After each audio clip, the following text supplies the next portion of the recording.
Europe हमने शुरू किया हुआ था। यूरोप की जो शेप है वो डॉग की तरह, मैंने आपको कहा था हम बनाएंगे डॉग का ये फ्रंट साइड मुंह, फिर उसकी हमने 4 टांगे बनाई और यहाँ हमने दुम बना दी थी इसकी इस तरह से। तो ये शेप थी हमारे पास यूरोप की। नॉर्थ में आर्कटिक ओशन, वेस्ट में यहाँ हमारे पास अटलांटिक ओशन, साउथ में मेडिटेरियन सी, मेन हमारे पास मेडिटेरियन सी है। ईस्ट में एशिया लगता है, यूरोप के ईस्ट में एशिया है। ठीक हो गया सारा, क्या एशिया, रशिया लगता है यहाँ हमारे पास। ठीक हो, रशिया को हम अलग से पढ़ चुके हैं डिटेल में।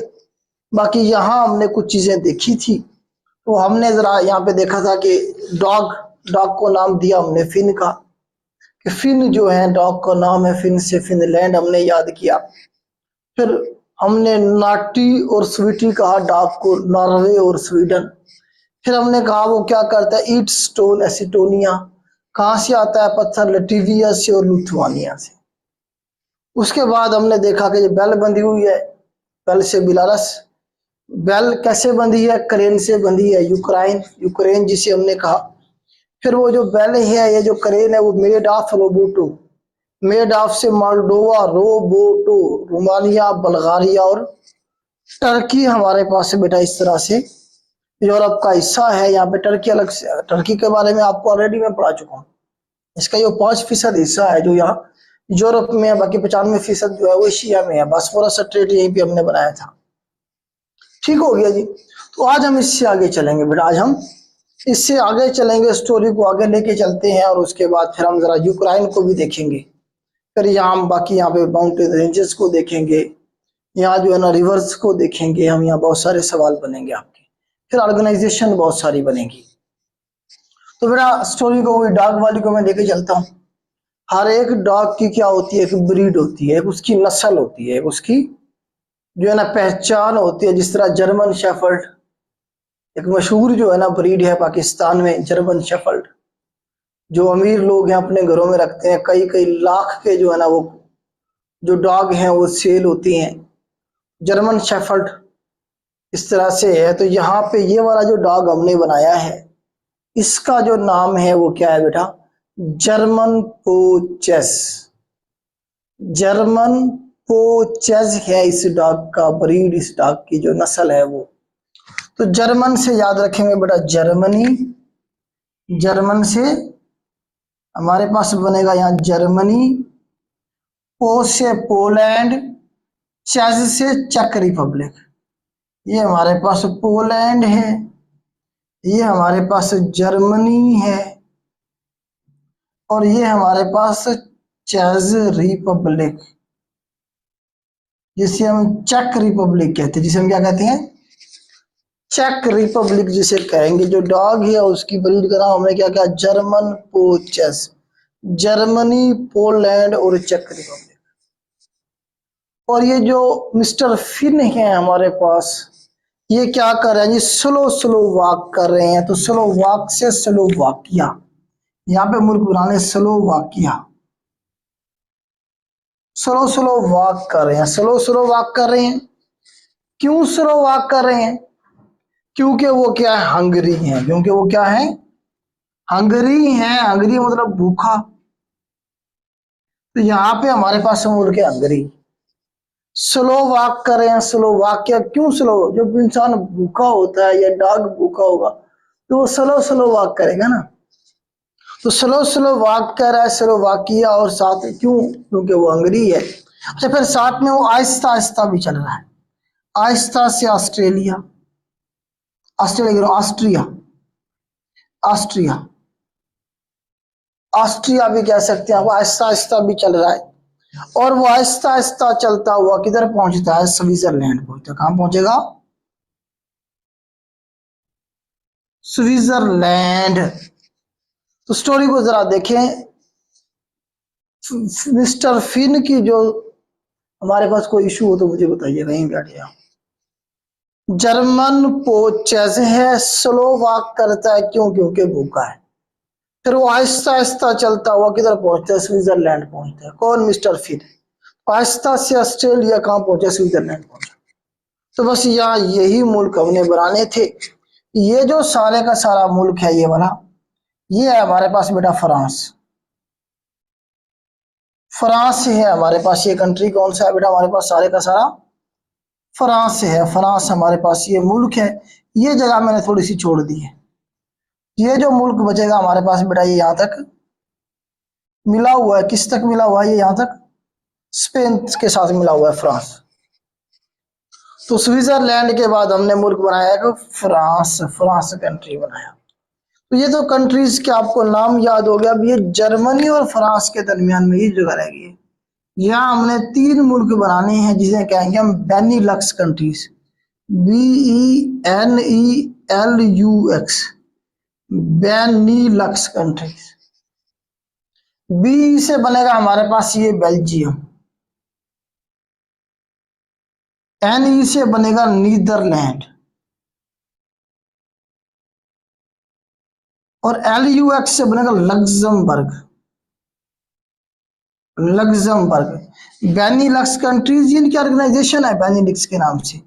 बी से बेल्जियम, NE से नीदरलैंड, LUX से लग्जमबर्ग। तो ये जर्मनी और फ्रांस के दरमियान में 3 मुल्क हैं हमारे पास, बेनीलक्स कंट्रीज जिन्हें हमने कहा। बी से हमारे पास बेल्जियम, जिसे हम कॉकपिट ऑफ यूरोप और बैटल फील्ड ऑफ यूरोप पढ़ेंगे आगे आगे चल के।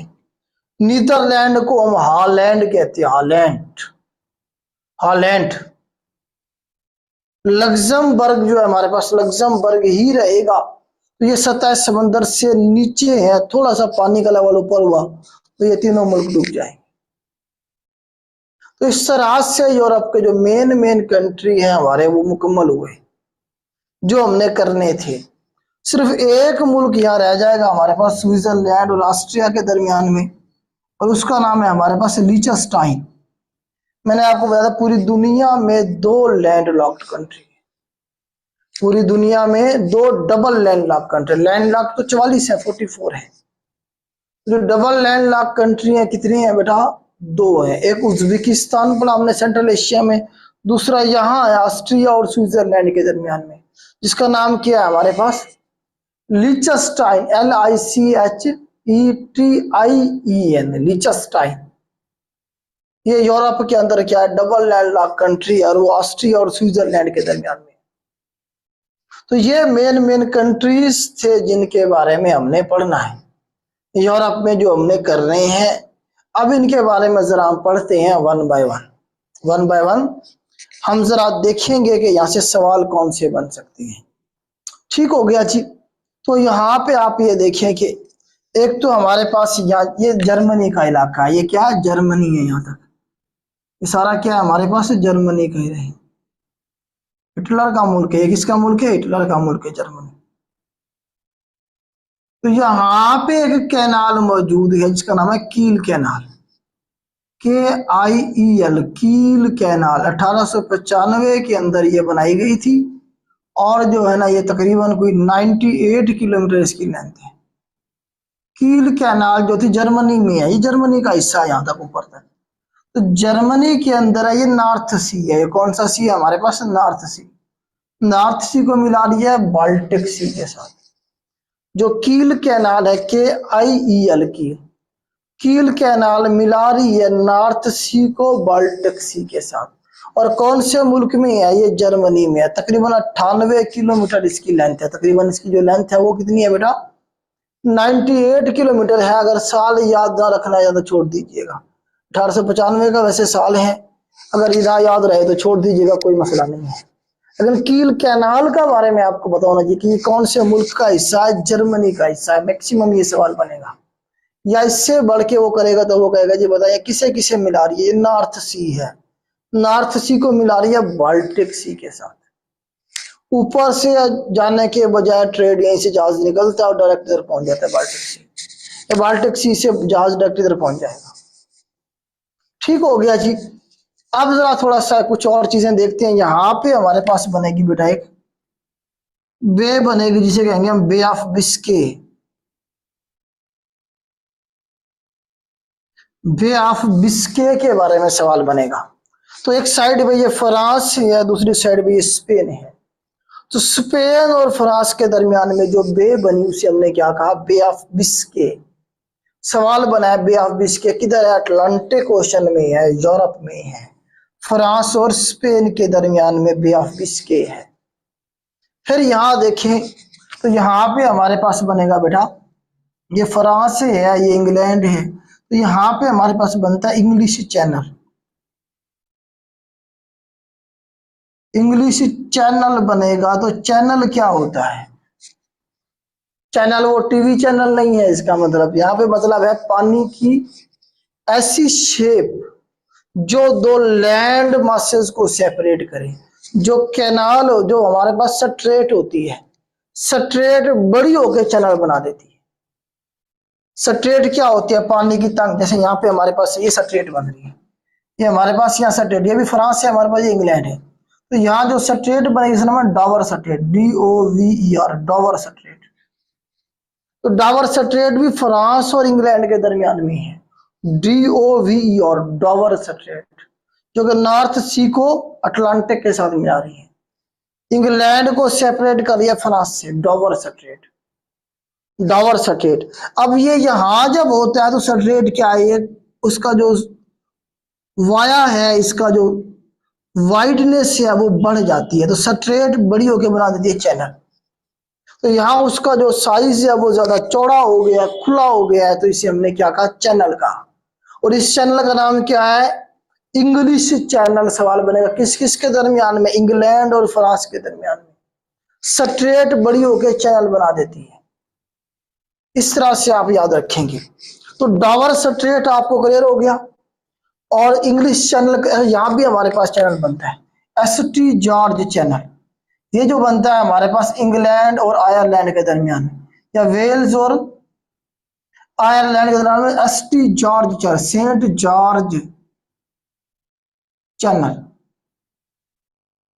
Saint George channel. ST George channel जो है वो आयरलैंड, और हमारा ये जो GB है, ग्रेट ब्रिटेन या सिर्फ वेल्स भी वो कह सकता है आप, इसके दरमियान में जो चैनल बन रहा है उसका नाम है ST जॉर्ज चैनल। जबकि यहाँ फ्रांस और इंग्लैंड के दरमियान में इंग्लिश चैनल। डॉवर स्ट्रेट भी फ्रांस और इंग्लैंड के दरमियान में ऊपर की तरफ जाके बनती। तो यहां तक आपको क्लियर हो गया जी, एक बार बता दें मुझे, यहां तक आपको क्लियर हो गया बेटा। अब यहां से हम रिवर्स देख लेते हैं और माउंटेन रेंजेस को देख लेते हैं। रिवर और माउंटेन रेंजेस को देख के फिर हम इन कंट्रीज के बारे में पढ़ेंगे और ऑर्गेनाइजेशंस के बारे में पढ़ेंगे। मुझे एक बार बता दे, कोई इशू तो नहीं है, आवाज ठीक है, चले ठीक हो गया बेटा, ओके ओके। अच्छा, हम देख रहे थे बेटा यहाँ पे माउंटेन रेंजेस को, और साथ में हम देखते हैं यहाँ पे रिवर्स को। तो माउंटेन रेंज जो है यहाँ पे मेन जो माउंटेन रेंज है बेटा, उसका नाम है हमारे पास एल्प्स माउंटेन। इसे मैं रेस कर देता हूँ, एल्प्स माउंटेन। बेटा कौन सी माउंटेन रेंज है यहाँ पे मशहूर, यूरोप की सबसे बड़ी माउंटेन रेंज जो है वो एल्प्स माउंटेन है, इधर लिख रहा हूं, ठीक है जरा, एल्प्स माउंटेन्स। यूरोप की सबसे बड़ी माउंटेन रेंज है। इसका जो हाईएस्ट पॉइंट है वो माउंट ब्लैंक है। माउंट ब्लैंक की जो हाइट है वो 4800 मीटर है। Mount blank is not highest point of Europe, ये हाईएस्ट माउंटेन ऑफ यूरोप नहीं कहेंगे इसे हम, बल्कि माउंट ब्लैंक को कहेंगे हम highest mount of Alps mountain.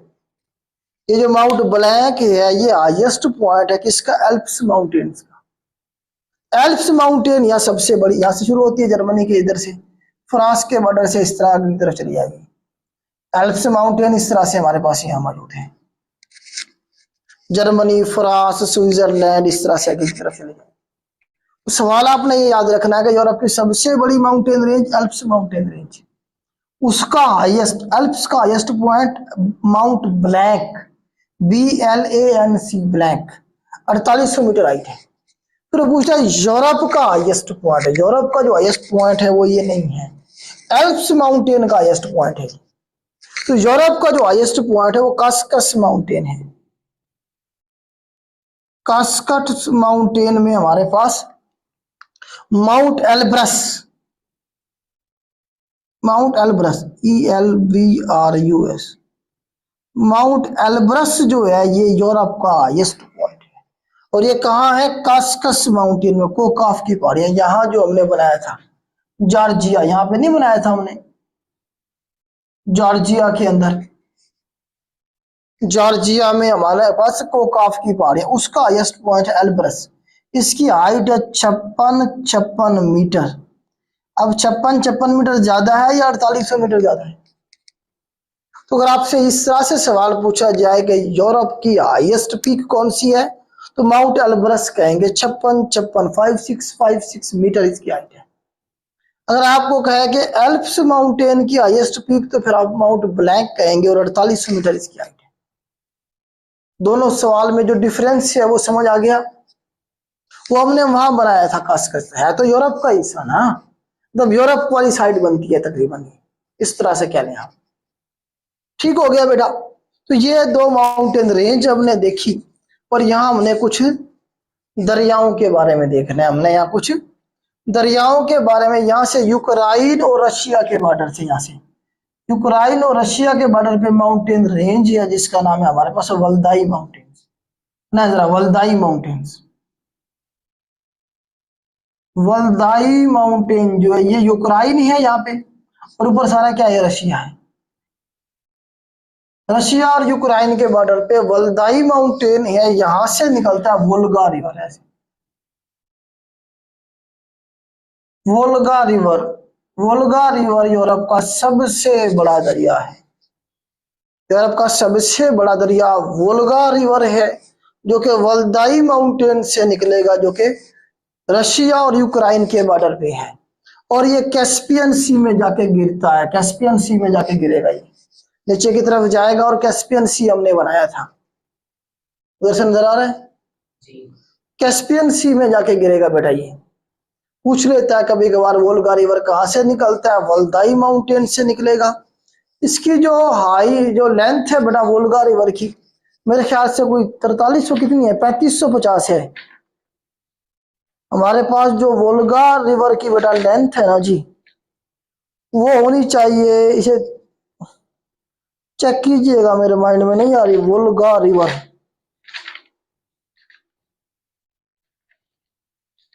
मैं देखता हूँ शायद मेरे पास कहीं पे लिखी हुई हो। वोल्गा रिवर नहीं है बेटा, वोल्गा रिवर की लेंथ मेरे पास नहीं लिखी हुई है, पूछा भी कभी नहीं गया पेपर में। लेकिन फिर भी आपने से 3530 है जी, 3530 या 3550 किलोमीटर कर ले, राउंड अबाउट कर ले। वैसे कभी नहीं पूछा गया इसकी लेंथ के बारे में, अगर पूछा गया होता तो मैं आपको जरूर लिखवाता, लेकिन आप फिर भी लिख लें, क्योंकि हमने एग्जामिनर से एक स्टेप आगे रहने की कोशिश करनी है। अगर उससे एक स्टेप पीछे रहेंगे तो फिर फायदा ना हुआ ना, फिर तो जो है ना पेपर का वो हमारे से अगर आगे है तो फिर पेपर तो पास नहीं होगा। तो हमने कोशिश करनी है कि यार वो ये सवाल भी पूछ सकता है, तो आप इसे कर लें। 3530 किलोमीटर करें, 3530 किलोमीटर लेंथ कर लें वोल्गा रिवर की। और ये कहां जाके गिरेगा? कैस्पियन सी में। कैस्पियन सी का भी अभी तक उसने नहीं पूछा, अभी तक उसने पूछा कि बस यूरोप का सबसे बड़ा दरिया कौन सा है, वोल्गा रिवर। कहां से निकल रहा है मैं आपको ये भी करवा रहा हूं, क्योंकि वो नेक्स्ट यही पूछेगा कहां से निकलता है, वल्दाई माउंटेन से निकल रहा है। ठीक हो गया जी। तो ये यहाँ पे रिवर्स के हवाले से थोड़ा सा था। एक और रिवर हमने करना है, लेकिन वो बाद में करेंगे, जर्मनी को जब पढ़ेंगे ना उस वक्त हम जरा करेंगे। और फ्रांस में भी एक रिवर करना है हमने। कुछ रिवर्स हमने देखे। माउंटेन, डेजर्ट यहाँ है कोई नहीं, डेजर्ट यहाँ है कोई नहीं। यूरोप वाहिद कॉन्टिनेंट है जहाँ कोई डेजर्ट नहीं है, ये भी सवाल बन जाता है।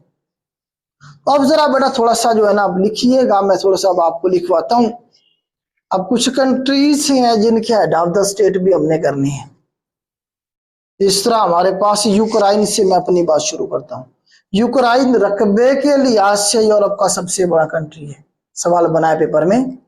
यूक्रेन जो है क्या है, रकबे के लिहाज से सबसे बड़ा कंट्री है यूरोप का, और आबादी के लिहाज से सबसे बड़ा जर्मनी है। यूरोप का बाय पॉपुलेशन जो कंट्री है सबसे बड़ा वो जर्मनी है, और बाय एरिया हमारे पास यूक्रेन है। यूक्रेन को कहते हैं basket food basket of Europe. Europe को जो गंदुम है वो यूक्रेन ही सप्लाई करता है या रशिया देता है।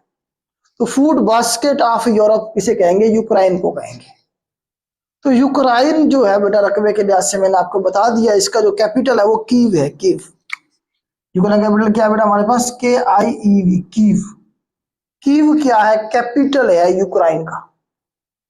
तो कीव इसका कैपिटल है, इसका प्रेसिडेंट है हमारे पास ज़ेलेंस्की, व्लादिमीर ज़ेलेंस्की। लिख लें जरा, Vladimir Zelensky, ZELENSKY, Zelensky, Vladimir Zelensky साहब जो है क्या है इसके यूक्रेन के क्या है जी? प्रेसिडेंट है हमारे पास। यूक्रेन के सदर कौन है? Vladimir Zelensky. अच्छा, अब यूक्रेन हिस्सा था रशिया का, USSR का हिस्सा था। USSR जब था ना, USSR, तो 1922 के अंदर ये यूक्रेन इसका हिस्सा बना और 1991 में इससे अलग हो गया। जब USSR टूटा 1991 में, नजर आ रहा है 1991, जब ये USSR टूटा तो उस वक्त यूक्रेन, ये सारे मुल्क USSR से अलग हुए, ये भी सारे, ये सारे ऊपर तक, ये वाले सारे कंट्रीज, ये वाले सारे कंट्रीज ये रशिया से अलग हुए थे। 14 मुल्क अलग हो गए थे जब USSR टूटा था। तो ये वाले 4 मुल्क ऊपर, वाले 4 नीचे वाले, ये किससे निकले थे? इन्हीं से निकले थे। बाकी हमने उधर पढ़े हैं, ठीक है। अच्छा, अब ये 1991 में रशिया से अलग हो गया यूक्रेन। अब अलग तो हो गया और ये यूरोप का हिस्सा भी था। तो यहाँ पे जो है ना कोशिश ये की गई अमेरिका की तरफ से और यूरोप की तरफ से। देखिए कोल्ड वार का जब टाइम था, कोल्ड वार के बारे में आपको डिटेल से मैं पढ़ा चुका हूँ कि कोल्ड वार के दौरान रशिया का एक कैंप था और एक अमेरिका का कैंप था। ये सारे मुल्क जो थे ये अमेरिका के कैंप में थे। अमेरिका यहाँ बैठ के रशिया को थ्रेट करता था। तो अमेरिका की कोशिश रही कि वो यूक्रेन को क्या करे, अपने जो है ना जो अलायंस में शामिल कर ले और यहां से बैठ के रशिया को सबक सिखाए। तो उसके लिए जो है ना उसने कोशिश की हमेशा, लेकिन यूक्रेन ने कोशिश की अपने आप को न्यूट्रल रखा क्योंकि रशिया का दबाव था। तो यूरोपीय यूनियन में शामिल करने की पूरी कोशिश की गई यूक्रेन को और इसे नेटो का मेंबर बनाने की कोशिश की गई, रशिया के खिलाफ इस्तेमाल करने की कोशिश की गई। लेकिन ये इन्होंने अपने आप को न्यूट्रल रखा और 2014 में इसका यूक्रेन का यहाँ पे एक हिस्सा है हमारे पास, यहाँ बनता है एक एरिया, ब्लैक सी के अंदर एक एरिया है हमारे पास, क्रीमिया, CRIMEA, क्रीमिया। क्रीमिया जो है पेनिनसुला टाइप है और वो कहाँ है? ब्लैक सी में। वो कहाँ पे है हमारे पास? यहाँ ब्लैक सी में था, वो यूक्रेन का हिस्सा। तो 2014 में रशिया ने उस पर कब्जा कर लिया और उसे कहा ये तो हमारा है। तो ये भी सवाल बना है कि रशिया ने क्रीमिया पे कब कब्जा किया? 2014 में किया। असल में वो थ्रेट कर रहा था यूक्रेन को कि वो नेटो में ना जाए, यूरोपीय यूनियन में ना जाए। अब हुआ ये कि यूक्रेन के अंदर ये व्लादिमीर ज़ेलेंस्की साहब जो थे ये जो है ना मशहूर हुए, जिस तरह इमरान खान साहब आजकल आपको पता है पाकिस्तान में हर नौजवान की आवाज है, इसी तरह से ये जो थे ना ज़ेलेंस्की साहब, बेसिकली ये एक्टर थे। सवाल बनता है कि ये कौन थे? बेसिकली एक्टर थे, कॉमेडियन थे। इन्होंने एक मूवी बनाई 2015 में, सर्वेंट ऑफ पीपल, ये भी याद रखिएगा, लिखते जाएं। अब ये थोड़ा सा लिख लें, मेरे पास यहाँ जगह नहीं है, मैं किधर लिखूं, मुझे फिर रेज करना पड़ेगा कुछ ना कुछ। तो सर्वेंट ऑफ पीपल के नाम से इसने 2015 में मूवी बनाई। एक्टर थे ये ज़ेलेंस्की साहब, जिस मूवी में इन्होंने किरदार अदा किया एक उस्ताद का जो कि पूरे निजाम को ठीक करने की कोशिश करता है। इस किरदार को यूक्रेन के लोगों ने पसंद किया, ये मशहूर हो गया। 2018 में इसने पार्टी रजिस्टर करवा दी, सियासत में आ गया। 2019 में इलेक्शन जीत के यूक्रेन का हकीकत में प्रेसिडेंट बन गया। 2019 में प्रेसिडेंट बना। अब ये अमेरिका इसके पीछे था, इसे बनवाने में, लाने में मकसद ये था कि ये आ जाएगा तो ये हमारी तरफ इसका झुकाव है, यूरोपीय यूनियन का हिस्सा ही बन जाएगा, नेटो का मेंबर भी बन जाएगा। अब 2019 में जब ये आया, इसने कहा कि मैं नेटो का मेंबर भी बनूंगा, मैं जो है ना जी यूरोपीय यूनियन का मेंबर भी बनूंगा। रशिया ने इसे वार्न किया। रशिया ने कहा कि ये हमारी डेडलाइन है, आप ये क्रॉस ना करें। यूरोप को भी उसने मना किया, अमेरिका को भी मना किया कि जी आप यूक्रेन को शामिल ना करें, आप हमारी डेडलाइन क्रॉस कर रहे हैं, जिसके नतीजे भुगतना पड़ेंगे तुम्हें। खैर मामला आगे चला तो अब जो है ना यूक्रेन फॉर्मली मेंबर बनने जा रहा था और 24 फरवरी 2022 को रशिया ने इस पर अटैक कर दिया। डेट याद रखनी है एग्जैक्ट 24 फरवरी, जब हमारे प्राइम मिनिस्टर इमरान खान साहब जो थे यहाँ मौजूद थे रशिया में, तो उसी दिन रशिया ने क्या किया, 24 फरवरी की डेट 2022 की बात है, यूक्रेन पे हमला कर दिया और जंग मुसल्लत कर दी। अभी तक ये जंग चल रही है। अमेरिका ने पहले तो यूक्रेन को कहा हम असला भी देंगे, हम फौज भी भेज देंगे, हम ये कर देंगे, हम वो कर देंगे। अब यूक्रेन अकेला मर रहा है, ना कोई यूरोप का मुल्क उसके साथ आया। रशिया पे पाबंदियां लगाई गई, रशिया ने कहा लगा दो पाबंदियां, मुझे फर्क नहीं पड़ता। पाबंदियां होती है कमजोर मुल्कों के लिए, ठीक है। तो इस तरह से जो है ना जी अब यहाँ पे जंग चल रही है और ज़ेलेंस्की साहब जो है वो मारे मारे फिर रहे हैं। कभी किसे कहते हैं जी हमारा मामला साल करवाए, कभी किसे कहते हैं। तो इस तरह से अब यहाँ जंग चल रही है और रशिया ने यहाँ 4 इलाके हैं बॉर्डर के ऊपर, रशिया के और यूक्रेन के बॉर्डर में, उन्हें उसने आजाद डिक्लेयर कर दिया है। एक हमारे पास दनबास का इलाका है, दनबास का, एक लुहानसक का, लुहानसक, दनबास, जिपोरिजिया, और उसके बाद एक और इलाका है खेरसान, खेरसान। ये लिखना चाहे तो लिखने पेपर में भी पूछा गया इनके बारे में। दनबास, DUNBAS, दनबास, जिपोरिजिया, ZIPORIZIA, जिपोरिजिया, दनबास, जिपोरिजिया और खरसान, KHERSAN, खरसान, लुहानसक, LUHANSAC, लुहानसक। इस तरह से 4 इलाकों को उसने आजाद डिक्लेयर कर दिया। उसने कहा ये आजाद मुल्क है। इस तरह से ये सारा इलाका जो है ना जी अब मैक्सिमम इलाके में रशिया का कंट्रोल है। अच्छा, यहां से एक और सवाल बनाता है यूक्रेन से, वो चेर्नोबिल का। चेर्नोबिल का सवाल पिछले दिनों भी आया है। ये मैंने कहा यूक्रेन हिस्सा था रशिया का 1991 तक, तो रशिया का सबसे बड़ा पावर प्लांट यहाँ पे मौजूद था। कौन सा जी? Chernobyl, CHYRNOBIL, Chernobyl. तो यहाँ पे यूक्रेन में मौजूद था, जहां पे एक डिजास्टर हुआ 1986 में। मतलब 4 जो न्यूक्लियर रिएक्टर थे वो फट गए थे, जिसकी वजह से आज भी वहां पे जो ताबकारी है वो मौजूद है। तो चेर्नोबिल न्यूक्लियर डिजास्टर जो था 1986 के अंदर यूक्रेन में हुआ था, क्योंकि उस वक्त यूक्रेन हिस्सा था रशिया का, तो रशिया का था बेसिकली। तो आजकल सवाल आ जाए तो आप यूक्रेन का कहेंगे।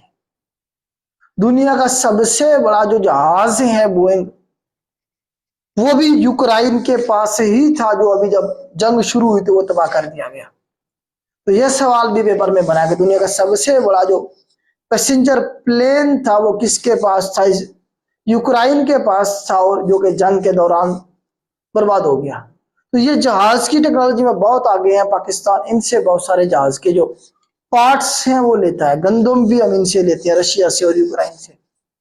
पाकिस्तान के दोनों के साथ ताल्लुकात अच्छे थे। तो ये थोड़ा सा मैंने आपको यूक्रेन के बारे में बताया।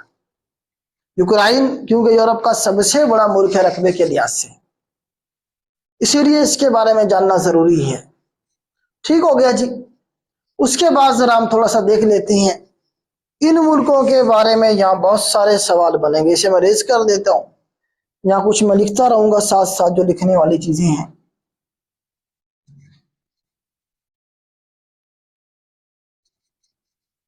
चलें जी। अच्छा, अब जरा हम देख लेते हैं जर्मनी को, फ्रांस को, बेल्जियम को, इन मुल्कों को थोड़ा सा देख लेते हैं। फिर स्विट्जरलैंड है, ऑस्ट्रिया हंगरी ने भी थोड़ा थोड़ा देख लें। बेटा मैं शुरू करता हूं बेल्जियम से। तो बेल्जियम को बेटा हम क्या कहते हैं? Cockpit of Europe. Cockpit of Europe, Europe का कॉकपिट। कॉकपिट कहते हैं वो हिस्सा जहाज का जहां पायलट बैठता है। अगर इस पूरे यूरोप को जहाज मान लिया जाए तो बेल्जियम क्या है? उसका कॉकपिट है।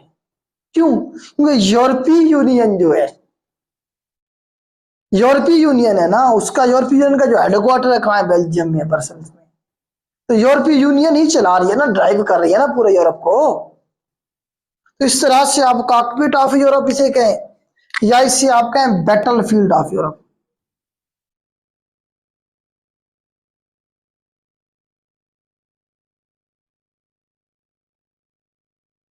Battle field of Europe. क्यों? क्योंकि वाटरलो का मैदान यहीं पे मौजूद है। वाटरलो का जो मैदान है, सवाल बना है पेपर, वाटरलो किधर है? बेल्जियम में है। वाटरलो कहाँ है? ब्रसल्स में है, बेल्जियम में वाटरलो। वार ऑफ वाटरलो हुई थी 1815 में। वाटरलो वार 1815 में हुई थी, निपोलियन के दरमियान में और ड्यूक ऑफ वेलिंगटन के दरमियान। फ्रांस में निपोलियन था और बर्तानिया में ड्यूक ऑफ वेलिंगटन था। 1815 के अंदर यह जंग हुई थी और निपोलियन हार गया था। तो मैक्सिमम जंगें जो हुई वो बैटलफील्ड जो बना वो बेल्जियम बना। जर्मनी ने अगर मारा इंग्लैंड को तब भी बेल्जियम दरमियान में रौंदा गया। फ्रांस का अगर जंग हुई इंग्लैंड के साथ या जर्मनी के साथ तब भी बेल्जियम दरमियान में मारा गया है। तो ये बैटलफील्ड बना है बेल्जियम, इसीलिए बैटलफील्ड ऑफ यूरोप से हम कहेंगे। इस तरह हिंदुस्तान में आप देखें पानीपत की पहली जंग, दूसरी जंग, तीसरी जंग, बाकी सारे काम इधर उधर कर लेते थे और जंग कहाँ लड़नी है? जाके मुगलों ने पानीपत में लड़नी है। तो इस तरह से यहाँ भी यूरोप में भी बैटलफील्ड ऑफ यूरोप वाटरलो या बेल्जियम को कहा गया। हेडक्वार्टर इसका ब्रसल्स है बेटा, ब्रसल्स का इसका हेडक्वार्टर है। ब्रसल्स जो है क्या इसका हेडक्वार्टर है? ब्रसल्स जो है बेल्जियम का क्या है? हेडक्वार्टर है। और इस तरह से नीदरलैंड जो है हमारे पास, नीदरलैंड इसका दूसरा नाम है हॉलैंड। हॉलैंड, हॉलैंड बेटा इसे कहेंगे। और इसके लिए एक लफ्ज और भी इस्तेमाल किया जाता है और वो है जी हमारे पास, आप ये देखें कि उसके लिए लफ्ज यूज किया जाएगा जी लैंड ऑफ फ्लावर्स। नीदरलैंड को हम क्या कहेंगे बेटा? The land of flower, flowers की सरजमीन नीदरलैंड, हॉलैंड या फिर द लैंड ऑफ फ्लावर्स जिसे कहेंगे। इसका कैपिटल हमारे पास एम्स्टरडैम है, कैपिटल भी करने हैं इसके। एम्स्टरडैम जो AMST और एम्स्टरडीएम, एम्स्टरडैम क्या कैपिटल है हमारे पास नीदरलैंड का। लग्जमबर्ग, लग्जमबर्ग ही रहेगा। लग्जमबर्ग के बारे में सवाल आता है कि वो कौन सा यूरोप का या दुनिया का सिटी है, कंट्री है वाहिद जहां पब्लिक ट्रांसपोर्ट फ्री है। तो लग्जमबर्ग बड़े खुशहाल मुल्क हैं ये सारे। तो लग्जमबर्ग वो मुल्क है जहां पे क्या है जी, पब्लिक ट्रांसपोर्ट मुकम्मल तौर पे फ्री है। आपने कहीं भी जाना है तो आप फ्री में ट्रेवल करेंगे गवर्नमेंट की तरफ से। ठीक हो गया जी। तो ये थोड़ा सा मैंने आपको बताया लग्जमबर्ग के बारे में। फ्रांस के बारे में थोड़ा सा हम पढ़ते हैं क्योंकि इंपॉर्टेंट मुल्क है। जर्मनी भी इंपॉर्टेंट है, इसे मैं रेस कर रहा हूँ। फिर एंड पे हम यूरोपीय यूनियन को देखेंगे और उसके बाद ब्रेक्सिट को देखेंगे जी। ये बेटा हमारे पास फ्रांस है। ये हमारे पास क्या है? फ्रांस है। तो फ्रांस का आपको पता कैपिटल क्या है? पेरिस। पेरिस क्या है बेटा इनका? कैपिटल है। पेरिस को क्या कहते हैं हम? द सिटी ऑफ, हाँ जी, खुशबू का आप कह लें कि क्या कहेंगे इसकी? द सिटी ऑफ, खुशबू को फ्रेग्रेंस कहेंगे। इसके लिए लफ्ज भी को इस्तेमाल किया गया है स्पेशल ना, सिटी ऑफ परफ्यूम। हाँ परफ्यूम, परफ्यूम का लफ्ज इस्तेमाल किया गया बेटा, सिटी ऑफ परफ्यूम कहेंगे हम पेरिस को। जिस तरह पाकिस्तान में सिटी ऑफ परफ्यूम कौन सा है हमारे पास? हैदराबाद है। पाकिस्तान का जो हैदराबाद है उसे अब ये भी सवाल बना है पेपर में, सिटी ऑफ परफ्यूम कहेंगे। यहाँ हम पेरिस को सिटी ऑफ परफ्यूम कहेंगे। पेरिस आपको पता है इनका कैपिटल है और यहाँ पे हमारे पास एफल टावर भी है। अच्छा ये कौन से दरिया के किनारे पे? सिहाइन, सिहाइन रिवर के किनारे पे है हमारे पास पेरिस। ये सवाल बहुत दफा बना है। पेरिस हमारे पास सिहाइन, SEINE, सिहाइन रिवर के किनारे पे है और एफल टावर भी यहीं पे हमारे पास। Eiffel tower most visited place in France या फिर यूरोप, हमारे पास एफल टावर है। तो ये 1887 में बनाना शुरू की गई थी और 1889 में इसे ओपन कर दिया गया था। ये बन गया था एफल टावर। 300 मीटर तकरीबन इसकी हाइट है, 300 मीटर के करीब। ठीक हो गया जी। तो एफल टावर याद रखिएगा 1887 में ये बनाया गया था। यही सवाल पूछता है अक्सर वो 1887 का। तो कहाँ है ये? पेरिस में है, फ्रांस में, सिटी ऑफ परफ्यूम का हमने पेरिस को, जो कि सिहाइन रिवर के किनारे पे है। सिहाइन रिवर के किनारे पे। तो फ्रांस में इनकलाब फ्रांस की हम बात कर लेते हैं, थोड़ा सा इसे मैं रेज करता हूँ। इनकलाब फ्रांस से पहले बल्कि हम देख लेते हैं हमारे पास जो निपोलियन बोनापार्ट।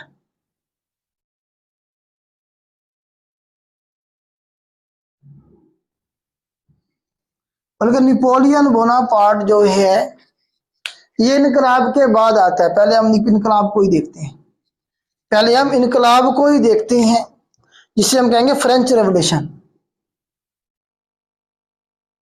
फ्रेंच रेवोल्यूशन इसे हमने कहा 1789। 1789 में फ्रेंच रेवोल्यूशन शुरू हुआ, फ्रांस में इनकलाब शुरू हुआ। किंग लोयस 16, किंग लोयस लिखे जरा, किंग लोयस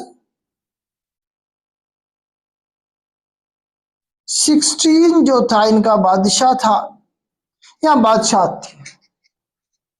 तो बादशाह थी, बादशाह थी। आपको पता है बादशाह सलामत जो होते हैं उन्हें कोई फर्क नहीं होता अवाम मर रही है भूख से, उनके हालात क्या हैं, उनकी अपनी अयाशियां अल्ले तलल्ले चल रहे होते हैं, अवाम का कोई उन्हें ख्याल नहीं होता। तो यहाँ के लोग जो थे उनकी हालत हमारे पाकिस्तानियों से भी बुरी थी।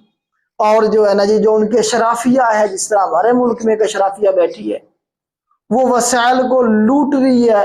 जिस तरह हम लोग आपको बताया कि टैक्स देते हैं बिजली की मद में, पेट्रोल की मद में, हर चीज पे टैक्स किस लिए देते हैं कि अशराफिया के जो अल्ले तल्ले हैं वो चलते रहें। तो इसी तरह से आपको बताया कि यहाँ इनका हालत हमसे भी बुरी थी। तो लोग जब तंग हुए, जब उनके पास खाने के लिए रोटी नहीं थी, तो वो लोग गए बादशाह सलामत से रिक्वेस्ट की कि हजूर लोगों के पास तो रोटी नहीं है। तो इन्होंने जो है ना जी फिर कहा कि जी क्या अगर रोटी नहीं है तो डबल रोटियां खाएं।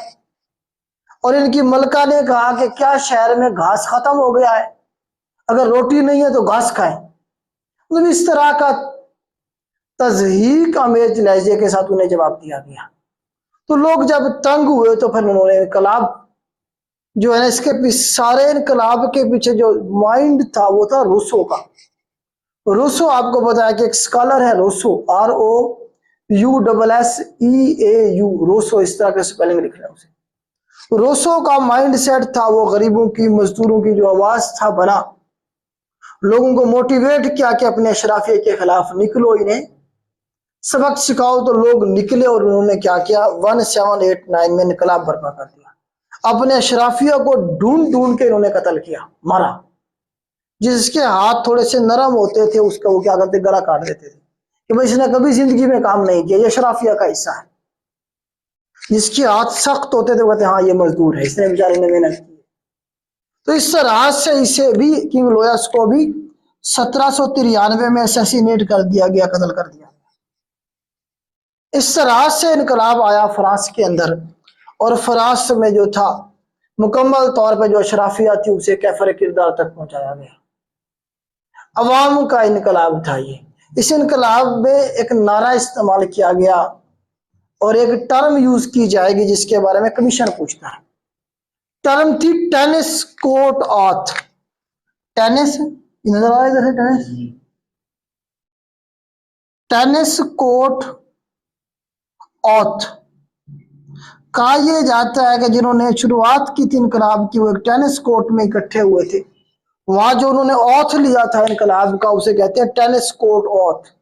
तो सवाल ये बना कि टेनिस कोर्ट ऑथ जो है ये एसोसिएटेड विद फ्रेंच रेवोल्यूशन, ये फ्रेंच रेवोल्यूशन के साथ एसोसिएटेड था।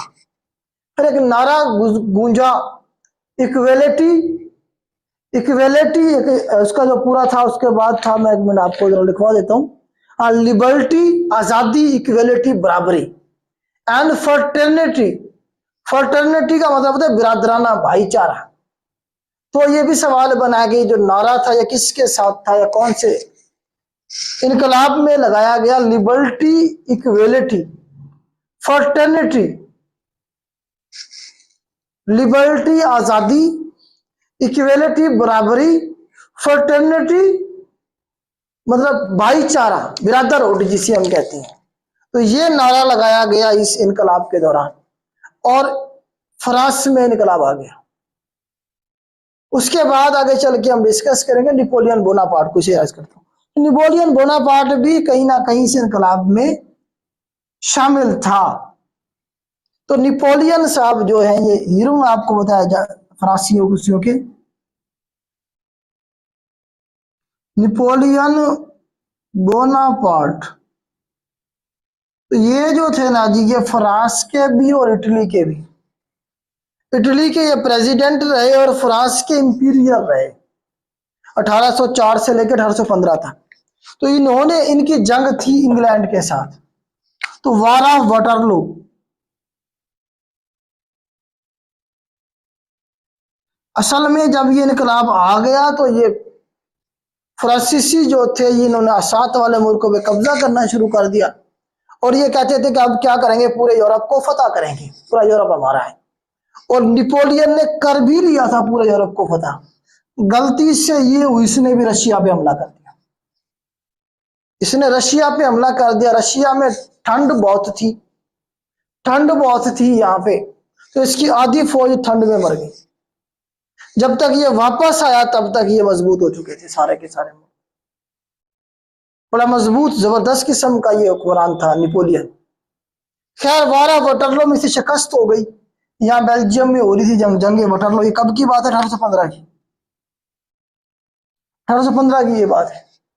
ये हार गया जंग। किससे हारा? ड्यूक ऑफ विलिंगटन से। Willingdon, Duke of Willingdon England की तरफ से था। ये हार गया, इसे कैद किया गया सेंट अलीना पे। सेंट अलीना पूछता है पेपर में कि नेपोलियन को कहां पे कैद किया, कौन से जजीरे पे कैद किया गया। तो सेंट अलीना यूके का क्या है जी, ये एक आइलैंड है। कहां? अफ्रीका में। अफ्रीका के अंदर ये जजीरा है सेंट अलीना, जिसके ऊपर यूके का कंट्रोल है। तो इसे यहां से उठा के वहां कैद किया गया, कि यहां से उठा के वहां कैद किया गया। वहीं ये मरा था 1821 में। 1821 में ये वहां मरा सेंट अलीना में, और फिर लाके इसे बाद में फ्रांस में इसका जो है ना जी वो अंतिम संस्कार किया गया। जो भी तरीका कार होता है इनका, क्रिश्चियन का आखिरी जो रस्मात है वो यहाँ पे किया गया। तो सेंट अलीना के हवाले से फ्रांस का आपको कुछ क्लियर हो गया। नेपोलियन बोनापार्ट के हवाले से इस वक्त फ्रांस लीड कर रहा है यूरोपीय यूनियन को। करेंसी की भी हमारे पास क्या यूरो है, जर्मनी की भी। देखें फ्रांस जब लीड कर रहा है यूरोपीय यूनियन को तो करेंसी वो यूरो ही होगी ना। जर्मनी की भी यूरो है, मैक्सिमम मुल्कों की करेंसी क्या यूरो है यहाँ पे। ठीक हो गया। जरा अब आपको फ्रांस के हवाले से क्लियर हुआ कि नहीं हुआ? फ्रांस के हवाले से आपको कुछ चीजें क्लियर हुई कि नहीं हुई? इस वक्त फ्रांस का प्रेसिडेंट कौन है ये भी जरूरी है आपको पता होना। तो इस वक्त फ्रांस का प्रेसिडेंट है Emmanuel Macron. Emmanuel EMMANUN, Emmanuel Macron. सिर्फ मैक्रोन भी से याद रख सकते हैं। एमैनुअल मैक्रोन साहब क्या है इस वक्त फ्रांस के क्या है जी, प्रेसिडेंट है। फ्रांस के प्रेसिडेंट एमैनुअल मैक्रोन ही है। यूनिपार्टी सिस्टम है यहाँ पे इस वक्त। सवाल पूछता है कौन से मुल्क में यूनिपार्टी सिस्टम है, तो यहाँ यूनिपार्टी सिस्टम है। एमैनुअल मैक्रोन यहाँ क्या है, प्रेसिडेंट है, करंट प्रेसिडेंट ऑफ फ्रांस। पता होना चाहिए। फ्रांस का पता होना चाहिए आपको, इंग्लैंड का पता होना चाहिए। इंग्लैंड का जो इस वक्त प्राइम मिनिस्टर है वो केयर स्टैमर है। केयर स्टैमर, कीर स्टैमर। कीर स्टैमर जो है इनका पीएम है करंट। जबकि इनका बादशाह कौन है? King Charles three. King Charles three जो है इनका बादशाह है। आपको पता बादशाह थे इंग्लैंड में, ओल्डेस्ट मोनार्की, पुरानी बादशाह। ओल्डेस्ट मोनार्की तो नहीं है लेकिन बादशाह था। ओल्डेस्ट मोनार्की जो है वो जापान में है। जो सबसे पुरानी बादशाह है वो जापान में है। इनके पास भी बादशाह है लेकिन इनका जो करंट बादशाह है वो किंग चार्ल्स थ्री है, चार्ल्स थ्री। और केयर स्टैमर क्या इनका प्राइम मिनिस्टर है। एक आपने इसका prime minister head of the state, दूसरा फ्रांस का याद रखना है, तीसरा आपने इटली का रखना है, जॉर्जिया मेलोनी। लिख लें जरा, जॉर्जिया मेलोनी जो है इटली की क्या है हमारे पास प्राइम मिनिस्टर है, औरत है जॉर्जिया मेलोनी। लिख लें जरा, जॉर्जिया मेलोनी। प्राइम मिनिस्टर है इटली की। 3 हो गए। चौथा आपने जर्मनी का करना है, ओलाफ स्कोल्ज। ओलाफ स्कोल्ज जो है जर्मनी के क्या है, जिस वक्त चांसलर है। जर्मनी में चांसलर सिस्टम होता है, चांसलर वहां पे 6 साल के लिए होता है। तो जर्मनी का इस वक्त जो चांसलर है वो ओलाफ है, Olaf, OLAF, Olaf, SCHL, Olaf Scholz, इस तरह से इसके स्पेलिंग बनेंगे। जो करंट चांसलर है जर्मनी के। जर्मनी का इस वक्त जो हेडक्वार्टर है, जो कैपिटल है वो बर्लिन है, बर्लिन। बर्लिन, बर्लिन क्या है, कैपिटल है जर्मनी का। तो अब थोड़ा सा जर्मनी के बारे में पढ़ते हैं। फ्रांस के बारे में हमने काफी पढ़ लिया, अब थोड़ा सा जर्मनी को देख लेते हैं। यहाँ पे हम बनाएंगे दरिया, निकालेंगे यहाँ से हम 3 दरियाओं को निकालेंगे जर्मनी से। इसे मैं रेज कर देता हूँ। तो जर्मनी के अंदर हमारे पास मौजूद है ब्लैक फॉरेस्ट, माउंटेन रेंज है ब्लैक फॉरेस्ट। ये फॉरेस्ट नहीं है बल्कि ये क्या है, माउंटेन रेंज है। यहीं पे बना ले जर्मनी के अंदर, यहीं पे हमारे पास क्या है जी, एक माउंटेन रेंज है जिसका नाम है ब्लैक फॉरेस्ट। यहां से निकलते हैं 3 दरिया। यहां से निकालेंगे हम 3 दरिया। एक जर्मनी से ऐसे ऊपर की तरफ चला जाएगा, एक जर्मनी से इधर फ्रांस की तरफ चला जाएगा, एक जर्मनी से फ्रांस की तरफ चला गया, एक जर्मनी से ऐसे ऊपर की तरफ चला गया, एक जर्मनी से ऐसे नीचे की तरफ जाएगा। इसे ब्लैक से यहां से निकलेगा नीचे, स्विट्जरलैंड, ऑस्ट्रिया के बॉर्डर से होता हुआ, हंगरी के बॉर्डर से होता हुआ जाएगा और ये गिरेगा ब्लैक सी में जाके।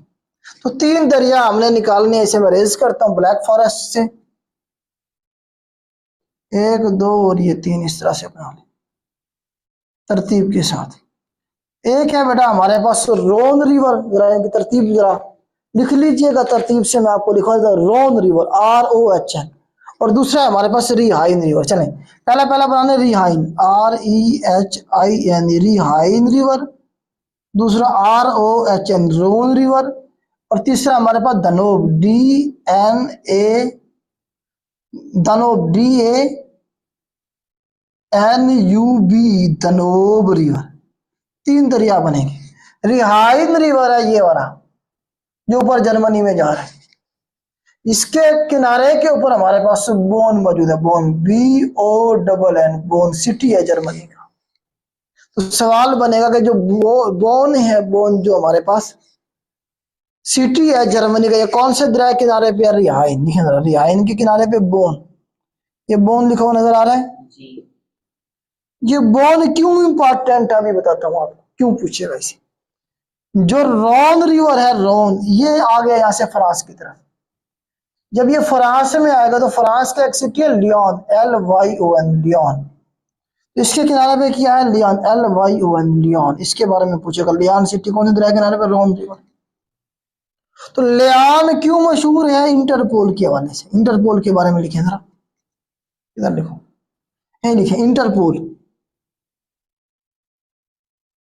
इंटरपोल क्या है बेटा, दुनिया की पुलिस है।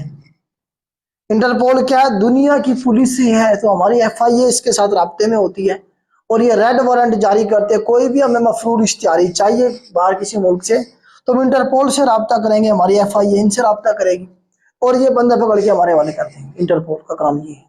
तो इंटरपोल का कैपिटल है, जो हेडक्वार्टर है वो लियान सिटी में है। कहाँ है, लियान में। इंटरपोल कब बनी थी, ये भी सवाल बना, 1923 के अंदर बनी। 1923 के अंदर इंटरपोल बनी थी और इसका जो इस वक्त हेड है वो अहमद नसीर है।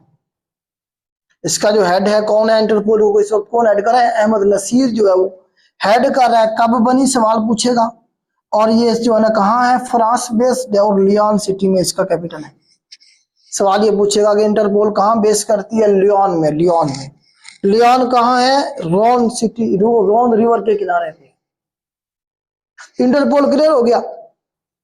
दनोब रिवर से, दनोब रिवर निकलता है कहां से, जर्मनी से ऐसे चला जाएगा, ये कुछ है इसका फ्रांस, फ्रांस से ऐसे स्विट्जरलैंड की तरफ ऐसे निकल जाएगा। दनोब रिवर यूरोप का दूसरा लंबा दरिया है, 2850 किलोमीटर इसकी लेंथ, 2850 किलोमीटर इसकी लेंथ। और ये यूरोप का सेकंड लार्जेस्ट रिवर है। यूरोप का सबसे बड़ा दरिया वोल्गा रिवर हमने वहां बनाया, 3530 किलोमीटर। और यूरोप का दूसरा लंबा दरिया जो है वो दनोब रिवर है। जो कि जर्मनी से निकला, 2850 किलोमीटर लेंथ है। तो ये यहाँ से गुजरता है, यहाँ से ऑस्ट्रिया का कैपिटल है वियना। वियना का भी पूछता है पेपर में, वियना कौन से दरिया के किनारे पे है? दानूब रिवर के किनारे पे। फिर हंगरी का कैपिटल है बुदापेस्ट। बुदापेस्ट भी इसी दानूब रिवर के किनारे पे है।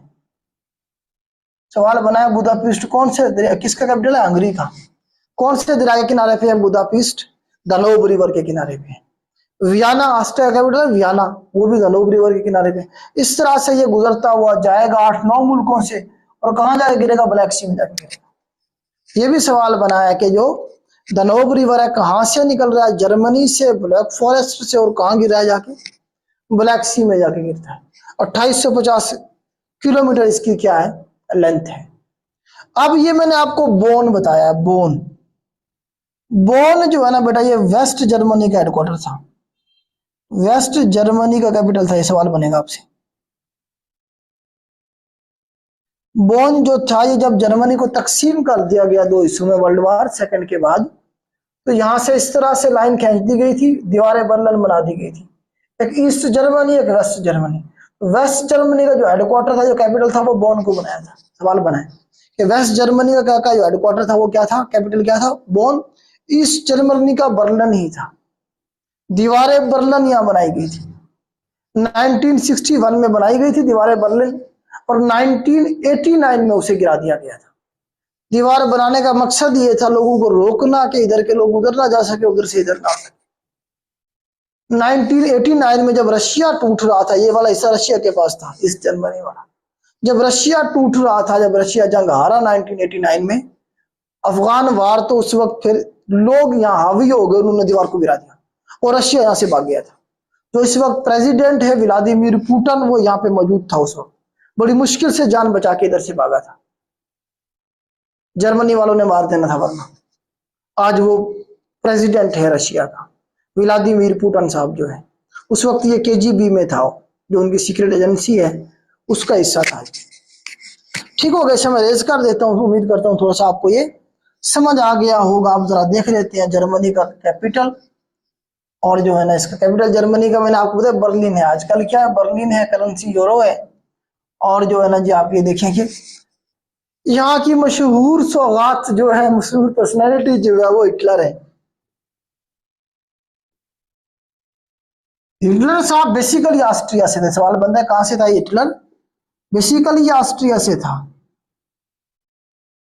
ऑस्ट्रिया से था। ये पूछता है बेसिकली कहां से था? ऑस्ट्रिया से था। और उसके बाद आप ये देखें कि ये वर्ल्ड वार फर्स्ट में एक सिपाही के तौर पे लड़ा था। वर्ल्ड वार फर्स्ट में भी जर्मनी जंग हार गया था। जर्मनी जंग हार गया, इसके ऊपर पाबंदियां लगा दी गई। अब जब पाबंदियां लगा दी गई तो जर्मन कौम माकूम हो गई थी। तो हिटलर साहब जो थे, उन्होंने बड़ी बड़ी तकरीरें की और उन्होंने कहा हमने जुर्माना लगा था ना जर्मनी के ऊपर, बरतानिया और फ्रांस की तरफ से, जंग हारने की वजह से। तो हिटलर ने कहा कि हम क्यों दे जुर्माना, हम किसी के गुलाम हैं? इस तरह की बड़ी बड़ी तकरीरें करके अवाम में बहुत ज्यादा मकबूल हो गया। अब 1934 के अंदर हिटलर साहब को क्या मिल गया? यहां जर्मनी का चांसलर बना दिया गया। लोगों ने क्या किया जी? वोट देके हिटलर को चांसलर बना दिया। हिटलर ने वही रवैया रखा कि जर्मन आर सुपीरियर, जर्मन क्या है? रूल करने के लिए पैदा हुए हैं, जर्मन क्या सुपीरियर है, हम इस पूरे यूरोप पे कब्जा करेंगे। और इसने क्या किया? जर्मनी ने पोलैंड पे हमला कर दिया 1949 को। इसने 39 को वर्ल्ड वार सेकंड शुरू हो गई। 1939 को इसने पोलैंड, देखिए पोलैंड साथ है ना, उस पर हमला कर दिया 1939 में। अब पोलैंड का हुआ था फ्रांस के साथ, फ्रांस आ गया जंग में, इंग्लैंड भी आ गया जर्मनी के खिलाफ। तो इस तरह से बड़ी जंग शुरू हो गई। और हिटलर इतना मजबूत था, उसने सारे मुल्कों को तबाही कर दी। फ्रांस की तबाही हो गई, इधर से पोलैंड, ये सारे मुल्क उसने कब्जा कर लिया। लेकिन इससे भी गलती यही हुई कि इसने क्या किया? रशिया पे हमला कर दिया। रशिया पे हमला कर दिया। रशिया पे जब हमला किया तो ठंड थी वहां, सारी इसकी आधी फौज मर गई। वहां से जब ये वापस आया तब तक बर्तानिया, फ्रांस और अमेरिका ये तगड़े हो चुके थे। तब जाके इसे शिकस्त हो गई हिटलर को, और फिर इसने अपने आप को गोली मार दी। 30 अप्रैल 1945 को इसने गोली मार दी अपने आप। इसकी किताब के बारे में सवाल आएगा, मेन कैंप। ये इसकी किताब है, जर्मन में इसका नाम है, इंग्लिश में माई स्ट्रगल कहेंगे इसे। माई स्ट्रगल इसकी किताब को कहेंगे बेटा, माई स्ट्रगल। इंग्लिश में माई स्ट्रगल कहेगा, मेन कैंप जो होगा इसकी। जर्मन के अंदर किताब का नाम है। और किसकी पार्टी का नाम था? Nazi party, Nazi. न्याजी नहीं, नाजी, नाजी पार्टी। न्याजी पार्टी ना कर देना, नाजी पार्टी इसकी पार्टी का नाम था। इसका जो सिंबल था वो स्वास्तिका। ये भी एक दफा सवाल है, स्वास्तिका। स्वास्तिका इस तरह से फूल से बने हुए हैं, इस तरह से करके, इस तरह का निशान है स्वास्तिका का। आरएसएस का भी वही है, इंडिया में जो आरएसएस है उसका भी ये इस तरह स्वास्तिका टाइप फूल सा बना हुआ है। ठीक हो गया जी। तो ये हिटलर के बारे में है, जंग हार गया था। उसके बाद फिर जर्मनी को चार जो पूछता कितने जोन में तकसीम, 4 जोन में तकसीम किया गया था। ठीक हो, 2 जोन रशिया के पास थे, 2 इनके पास थे, बर्तानिया और अमेरिका के पास। और हिस्से कितने किए गए? 2 हिस्से। जोन 4 थे, हिस्से 2 थे। दरमियान में दीवारें बर्लिन बना दी गई। ये ईस्ट जर्मनी और ये वेस्ट जर्मनी। ईस्ट जर्मनी का कैपिटल बर्लिन, वेस्ट जर्मनी का कैपिटल बॉन। 1961 में 1961 में दीवारें बर्लिन बनाई गई थी और 1989 में अवाम ने दीवार को गिरा दिया था। फिर ये इकट्ठे हो गया था जर्मनी। अब जर्मनी बहुत आगे जा रहा है। जर्मनी का इस वक्त चांसलर है ओलाफ साहब क्या है जिस वक्त चांसलर है जर्मनी के।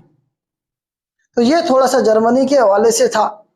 हमने तकरीबन जो है ना यहाँ मुल्कों के बारे में पढ़। स्विट्जरलैंड के बारे में थोड़ा सा देख लेते हैं, इसे मैं रेज करता हूँ। स्विट्जरलैंड के बारे में थोड़ा सा देख लेते हैं। स्विट्जरलैंड का कैपिटल देखें जरा, बर्न है, बर्न। स्विट्जरलैंड का कैपिटल क्या है? Burn, BRN, burn. बर्न क्या है इसका कैपिटल? जनेवा इनका सिटी है। जनेवा इसका कैपिटल नहीं है स्विट्जरलैंड का, बल्कि इसका सिटी है। इसका कैपिटल है बर्न, BRN, बर्न। जनेवा को क्या कहते हैं? City of conferences. City of जितनी भी कॉन्फ्रेंसेस हो आपको देखें, इनके जो हेडक्वार्टर है मैक्सिमम ऑर्गेनाइजेशंस के कहाँ है? जनेवा में ही है। अगर आपको किसी ऑर्गेनाइजेशन के हेडक्वार्टर का पता नहीं है, अगर आप तुक्का लगाना चाह रहे हैं तो फिर आप जनेवा का लगाइएगा। वर्ल्ड ट्रेड ऑर्गेनाइजेशन, WHO का भी हेडक्वार्टर यही है। रेड क्रॉस का हेडक्वार्टर यही है। और भी बहुत सारे ऑर्गेनाइजेशन है जिनका हेडक्वार्टर कहाँ? जनेवा में। तो स्विट्जरलैंड लैंड लॉक कंट्री है। इधर हमारे पास ऑस्ट्रिया। ऑस्ट्रिया का कैपिटल क्या है? हमारे पास वियना। दूसरे नंबर पे ज्यादातर हेडक्वार्टर कहाँ, कौन सी मुल्क में है? वियना में है। जिस तरह ओपेक का हेडक्वार्टर यहाँ पे वियना में है। IAEA का हेडक्वार्टर वियना में है। ठीक हो गया। अच्छा, FAO, फूड, FAO जो फूड के रिलेटेड जो ऑर्गेनाइजेशन होगी ना, इनका हेडक्वार्टर इटली में है, रोम में। आप देखने से याद करेंगे अटालिक पिज्जा से। अटालिक पिज्जा खाने के लिए पिज्जा मंगाते हैं, अटालिक पिज्जा इटली में। तो जो खाने की ऑर्गेनाइजेशन है FAO है, जैसे हमारे पास फूड एंड एग्रीकल्चर ऑर्गेनाइजेशन, इसका हेडक्वार्टर रोम में होगा, इटली में होगा। ये भी अक्सर पूछा होता है उसने पेपर में। ठीक हो गया जी। तो यहाँ पे दरमियान में लिechtenstein भी मैंने बना दिया था। तो इस तरह से ये मुल्क थे जिनके बारे में 5-7 सवाल बन सकते थे। पोलैंड का कैपिटल हमारे पास वारसा है, वारसा, बस इतना सा याद रखिएगा। तो ये थोड़ा सा बेटा डिटेल थी यहाँ पे कंट्रीज के बारे में जो मैंने आपको बताई। यहाँ आप अपने इंग्लैंड का जो हेड ऑफ द स्टेट है केयर स्टारमर, उसे याद रखा। ओलाफ जर्मनी का, एमेनुएल मैक्रोन फ्रांस का, और उसके बाद इटली का हमने जॉर्जिया मेलोनी, और यहाँ दूसरा हमने यूक्रेन का किया है, व्लादिमीर ज़ेलेंस्की। बस यही हेड ऑफ द स्टेट करने हैं, बाकी छोड़ दें, बाकी करने की जरूरत नहीं है।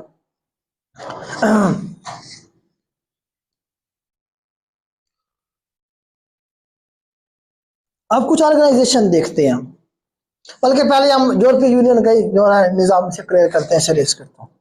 पहले हम यूरोपीय यूनियन को ही क्लियर करते हैं। यूरोपीय यूनियन को बेटा हम पहले देख लेते हैं।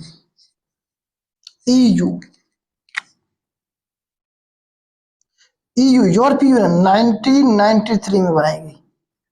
1993 में ये बनाई गई। इसका हेडक्वार्टर ब्रसेल्स में या बेल्जियम में। हेडक्वार्टर बेल्जियम में बनाया गया, ब्रसेल्स में बनाया गया, ब्रसेल्स में, ब्रसेल्स भी लिख लें आप, ब्रसेल्स में बनाया गया। अच्छा, इसका एक ना पार्लियामेंट भी है, इसकी एक पार्लियामेंट है, और इसका एक कोर्ट ऑफ जस्टिस भी है, EU European union court of justice. ये दो चीजें आपने याद करनी है, पार्लियामेंट ब्रसेल्स में, बेल्जियम में, हेडक्वार्टर भी बेल्जियम में, ब्रसेल्स में। यूरोपीय यूनियन पार्लियामेंट कहाँ बैठती है? ब्रसेल्स में बैठती है। जबकि यूरोपीय यूनियन कोर्ट ऑफ जस्टिस जो है लक्समबर्ग में, ये पूछता है सवाल, लक्समबर्ग, ये लक्समबर्ग बनाया था हमने। और ईयू का जो कोर्ट ऑफ जस्टिस है वो लक्समबर्ग में बैठेगा, जबकि पार्लियामेंट जो है वो यहाँ बैठती है बेल्जियम में। तो यूरोपीय यूनियन 1993 में बनाई गई। ये यूरोप की क्या है जी? ऑर्गेनाइजेशन है। इसमें आप देखें कि इन्होंने क्या किया जी, कोऑपरेशन करना था आपस में, सिक्योरिटी, कोऑपरेशन और ट्रेड फ्री, जो आप देखने के इस तरह से इन्होंने काम शुरू करना था कि बॉर्डरलेस कंट्रीज, हम एक दूसरे को, एक मुल्क से दूसरे मुल्क में जाने के लिए वीजा नहीं लगता यहाँ पे, ठीक है, टैक्स फ्री है ये जो कंट्रीज होंगे यूरोपीय यूनियन में जो शामिल होगा, टैक्स जीरो हो जाएगा। फिर पूरी एक पार्लियामेंट है, पूरा उनका एक कानून है, मुसवदा है, उसके मुताबिक ये चलते हैं।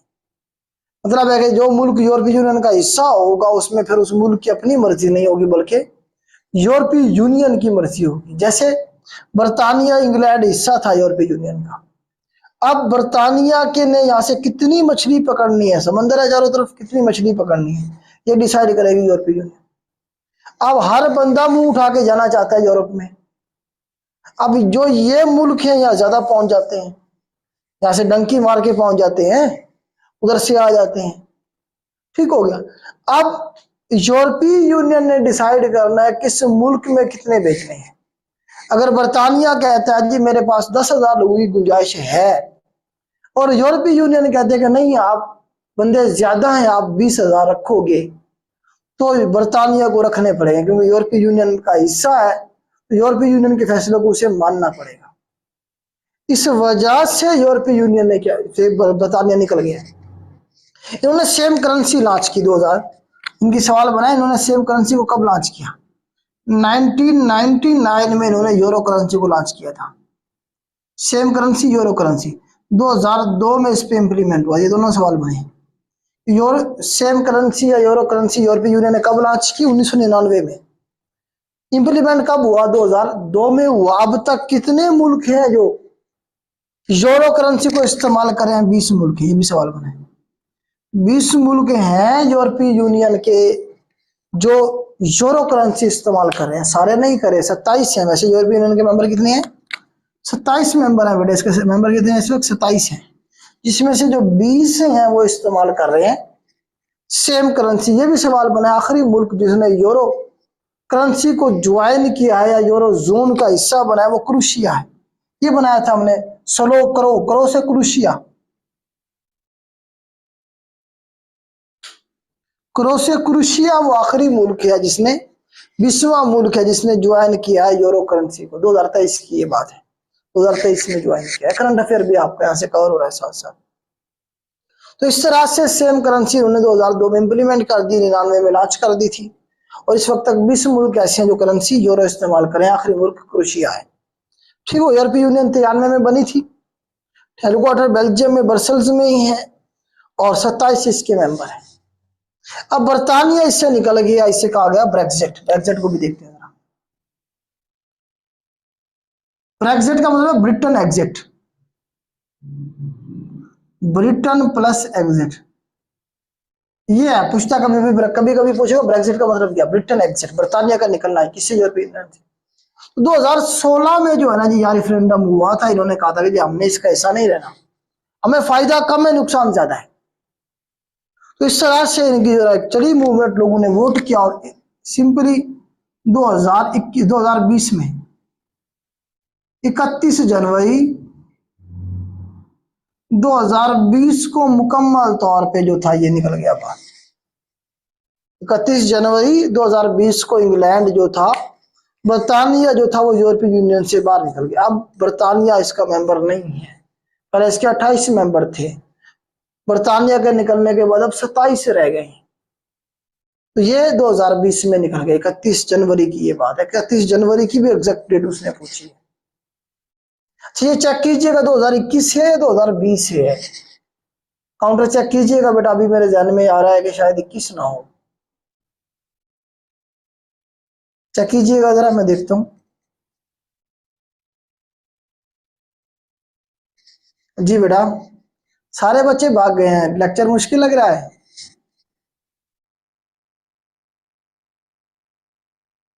हाँ जी, लेक्चर सर पे से तो नहीं गुजर रहा है।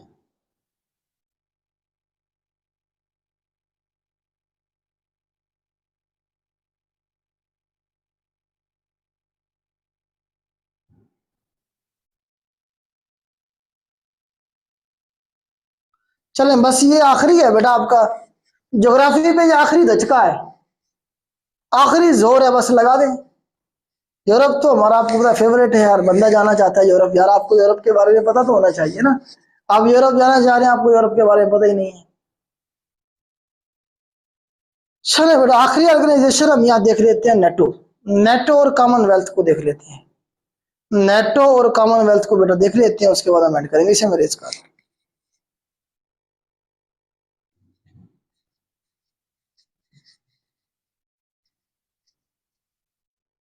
नेटो और कॉमनवेल्थ के बारे में थोड़ा सा हम पढ़ लेते हैं बेटा। पहले पहले हमारे पास है NATO, NATO, NATO, North Atlantic Treaty Organisation. इसका एब्रिविएशन पूछेगा आपसे, नॉर्थ अटलांटिक ट्रीटी ऑर्गेनाइजेशन। तो अटलांटिक ओशन के वो वाले कंट्रीज जो नॉर्थ में, देखिए ये वाला नॉर्थ, इसमें यूरोप के ये सारे मुल्क आएंगे, इधर USA और कनाडा भी आएगा। तो नॉर्थ अटलांटिक, अटलांटिक ओशन का वो हिस्सा जो नॉर्थ वाला है, जिसे वो मुल्क लगते हैं, वो क्या होंगे इसके मेंबर होंगे। इसमें यूरोप की कंट्री है और साथ में यहाँ पे हमारे पास अमेरिका और कनाडा। तो नाटो बेटा 1949 में बनाई गई और ये मिलिट्री, दुनिया का वाहिद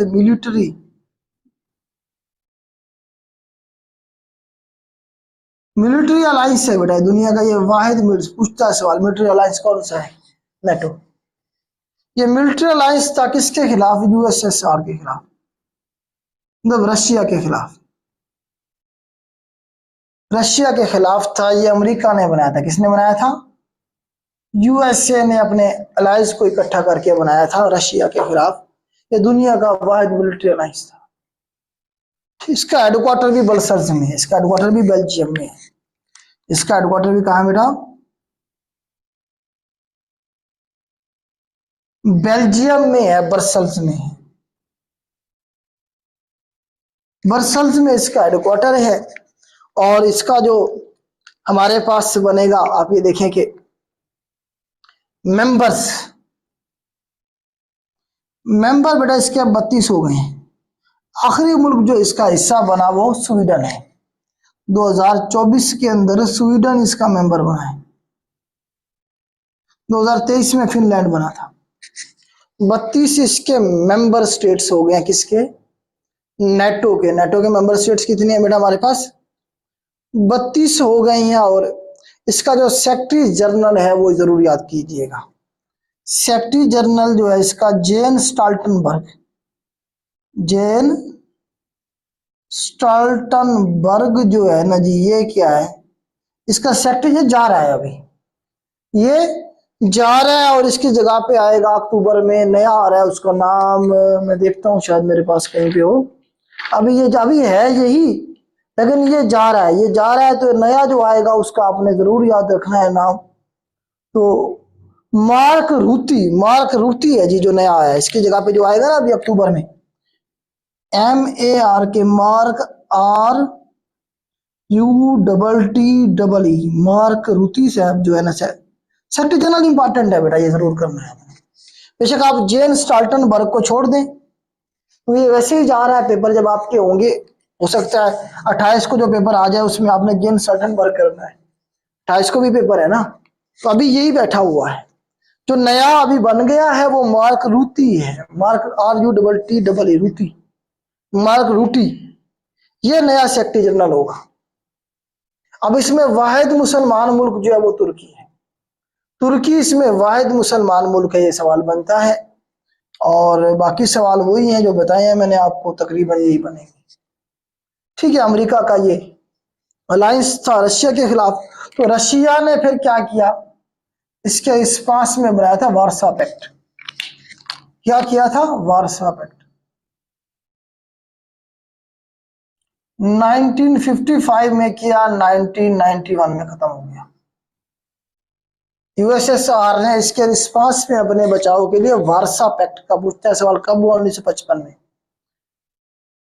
कब खत्म हो गया? 1991 में, जब यूएसएसआर टूट गया तो वार्सा पैक्ट भी खत्म हो गया। तो ये रशिया के अलायंस थे, इसके बारे में यही सवाल बनेगा। रशिया के माइंडसेट के कंट्री थे इसके साथ वार्सा पैक्ट, एक दूसरे के मुखालिफ थे। ये भी मिलिट्री अलायंस था, ये भी मिलिट्री अलायंस था। ठीक हो गया, नेटो क्लियर हो गया, आपको इसे मरेज अब कर दे थोड़ा कॉमनवेल्थ को इसे मरेज करता हूँ। कॉमनवेल्थ के बारे में भी 2-3 सवाल बन जाते हैं। आज तक तो नहीं गए। कॉमनवेल्थ बेटा आखिरी देख लेते हैं।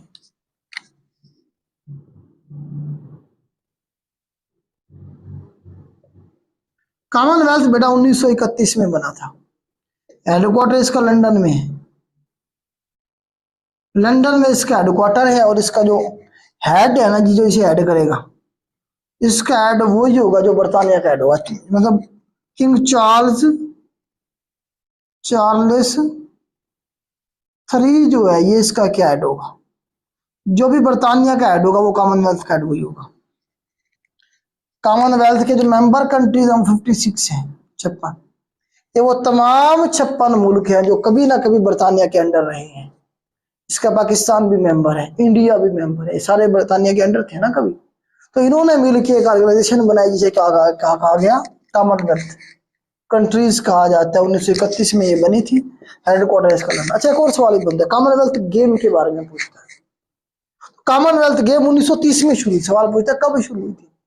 तो कॉमनवेल्थ गेम 1930 में शुरू हुई। कॉमनवेल्थ ऑर्गेनाइजेशन कब बनी? 1931 में, अगले साल। दोनों में फर्क है, बच्चे अक्सर मिक्स कर जाते हैं। हेडक्वार्टर लंदन में ही है और इसका हेड का कौन है जी? किंग चार्ल्स 3 है। और इसकी सेक्रेटरी जनरल भी पूछता है, इसकी सेक्रेटरी जनरल है पैट्रिका स्कॉटलैंड। पैट्रिका स्कॉटलैंड जो है इसकी सेक्रेटरी जनरल है। पैट्रिका स्कॉटलैंड जो है इसकी सेक्रेटरी जनरल है। अब ये पता नहीं मर्द है कि औरत है, चेक कर लीजिए कैसे। पैट्रिका स्कॉटलैंड है, आपको पता है अंग्रेजों के नाम भी ऐसे ही होते हैं। पैट्रिका स्कॉटलैंड जो है क्या है जी? सेक्रेटरी जनरल है कॉमनवेल्थ का, और हेड जो है किंग चार्ल्स 3 है। इसके टोटल मेंबर कंट्रीज 56 ही हैं और हेडक्वार्टर इसका लंदन है। अब यहाँ एक इंटरव्यू का सवाल है। इंटरव्यू का सवाल है कि difference between ambassador and high commissioner. हमारा पाकिस्तान का जो चाइना में जो है बैठा है सफीर, उसे क्या कहते हैं? एम्बेसिडर कहते हैं, सफीर कहते हैं। जबकि इंडिया में जो बैठा है उसे क्या कहते हैं? हाई कमिश्नर कहते हैं। है वही सफीर, पाकिस्तान का नुमाइंदा है उसमें। इंडिया में क्या कहलवा रहा है? वो हाई कमिश्नर कहलवा रहा है। जबकि चाइना में, फ्रांस में, किसी और मुल्क में वो क्या एम्बेसडर कहलवाता है। क्यों? जो कॉमनवेल्थ कंट्रीज हैं उनके जो नुमाइंदे हैं एक दूसरे में, वो हाई कमिश्नर कहलवाते हैं। उनके लिए टर्म बंदा एक ही है, काम भी एक ही है, उनके लिए टर्म यूज की जाती है हाई कमिश्नर की। जबकि बाहर जो बाकी मुल्क हैं उनके अंदर अगर वो अपना नुमाइंदा भेज रहे हैं तो वो एम्बेसिडर कहलाएंगे, सफीर कहलाएंगे। पाकिस्तान का सफीर, पाकिस्तान का हाई कमिश्नर नहीं, इंडिया में पाकिस्तान का हाई कमिश्नर है। इस तरह से इंडिया का पाकिस्तान में हाई कमिश्नर है। तो इंटरव्यू में कभी कभी पूछ लेते हैं कि हाई कमिश्नर और एम्बेसडर में फर्क क्या है। तो आप उन्हें बताएंगे कि सर जो कॉमनवेल्थ कंट्रीज हैं उनमें जो नुमाइंदा होगा किसी भी मुल्क का वो हाई कमिश्नर कहलवाएगा, उसके लिए टर्म यूज की जाती है हाई कमिश्नर की। काम एक ही होता है, सेम होता है। जो कॉमनवेल्थ के अलावा कंट्रीज है वहां पे किसी भी मुल्क का जो नुमाइंदा होगा वो क्या कहलाएगा? एम्बेसडर कहलवाएगा। ठीक हो गया। तो ये कॉमनवेल्थ के बारे में थोड़ा सा मैंने आपको बता दिया। तो ये मेन चीजें थी जो कि हमने यहाँ देखी। मेरे ख्याल से हमने तकरीबन हर चीज डिस्कस कर ली है यूरोप की। कोई एक आधी चीज रह गई है तो बेटा उसके लिए माजरत, आप खुद भी उसे ऐड कर लीजिएगा।